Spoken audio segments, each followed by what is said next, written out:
a big man who just wanna fight with everyone else. You're mad.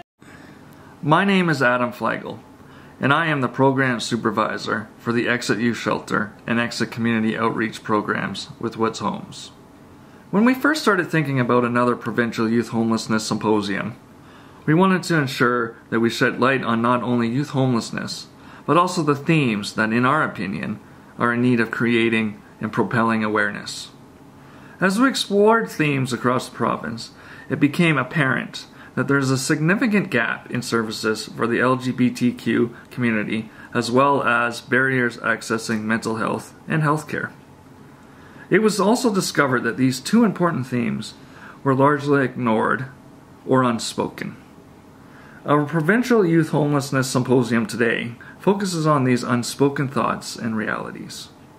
A number of youth have been interviewed. Their thoughts, opinions, observations, ideas, and advice are reflected in this video that offers a snapshot through their own lens. Here is what they said.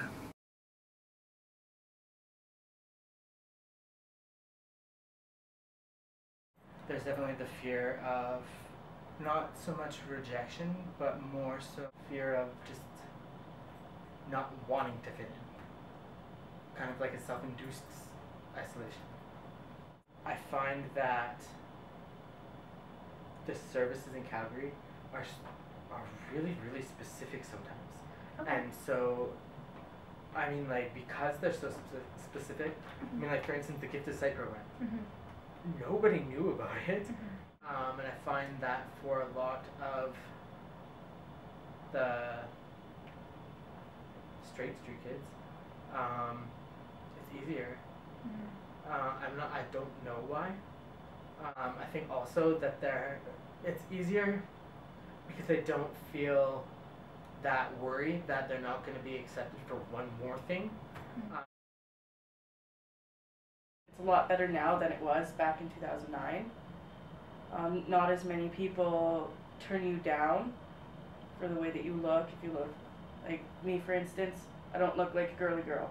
A lot of people turn you away for jobs because you're not feminine enough. It's a lot more open. There's a lot more places you can go for LGBTQ. A bigger gay community that's more out. People aren't so scared anymore. You walk down the street and you see signs, you see people. 5-6 years ago, you didn't see that very much. When you're homeless, people look at you a lot more different too. Being homeless and gay as opposed to just being gay. Like, they judge you not only because you are homeless, but because you're also gay. So the criticism is a lot worse too, being gay and homeless. Doesn't, like, I don't know, they still criticize you for being gay. When you're homeless, that's another thing that they just throw into your face. It's like, some people don't have that choice not to be homeless. Something happens and it just happens. It's out of your power. Or a lot more rude. It's the nicest way to put it. Is they're more rude if you're homeless and gay than if you're just gay. They look at you so much more different. And people just look at you so much different, and you can tell just by the way that they look at you that they're judging you. And Saskatoon, there's really no community that I can access. Like, I never found any that I would feel comfortable with, so Exit has kind of been my stepping stone from transitioning from one person to who I am now, I guess. So in Saskatchewan, I had to lie about who I was and make up a whole life for my family's sake, but out here I felt comfortable in order to express who I am and who I want to be in life. So I wouldn't say there's like challenges. Like, the only challenge I'm dealing with is my addiction, and so that's why I'm going to get help for it, but I wouldn't call it a challenge. It's the next chapter of my life.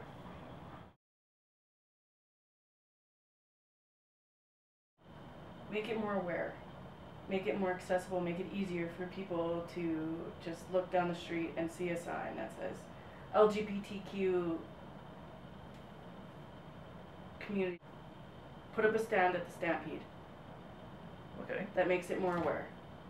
Okay. That makes it a lot easier for people to be like, well, especially for people who aren't completely out and who are scared. Like, they see stuff like that, then they know that there's a community out there that's going to accept them, and it's not just... A lot of people don't know about the LGBTQ community. I know it exists, but other people don't. My girlfriend had no idea. She's 40. And how did you find it? I found it through Woods Homes.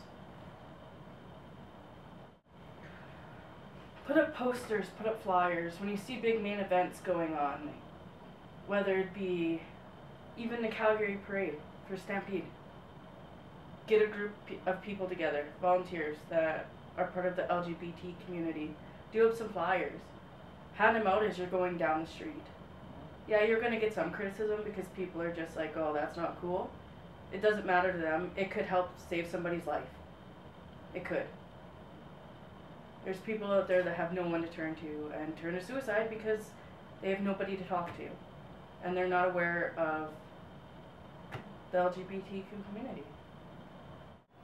It's definitely a lot easier to walk through the threshold of kind of things that you normally wouldn't go through, or wouldn't want to go through, then it's easier to do having somebody with you, especially somebody that's kind of already done it. I think general acceptance is exactly what has to happen. Okay. So. Perfect. And what happens on the weekends then if there's no services offered on the weekends? Are you just, is that the most time, is that a time that these services are most needed, or are they most needed during the week? I think they're all needed every day. Like, everybody needs something every day. On Sundays, you're kind of stuck just wandering around until the shelter's open, or until you find something next place to eat at St. Mary's Church or something. Like, just constantly wandering around. Just don't be afraid to express who you are, and people accept you for you.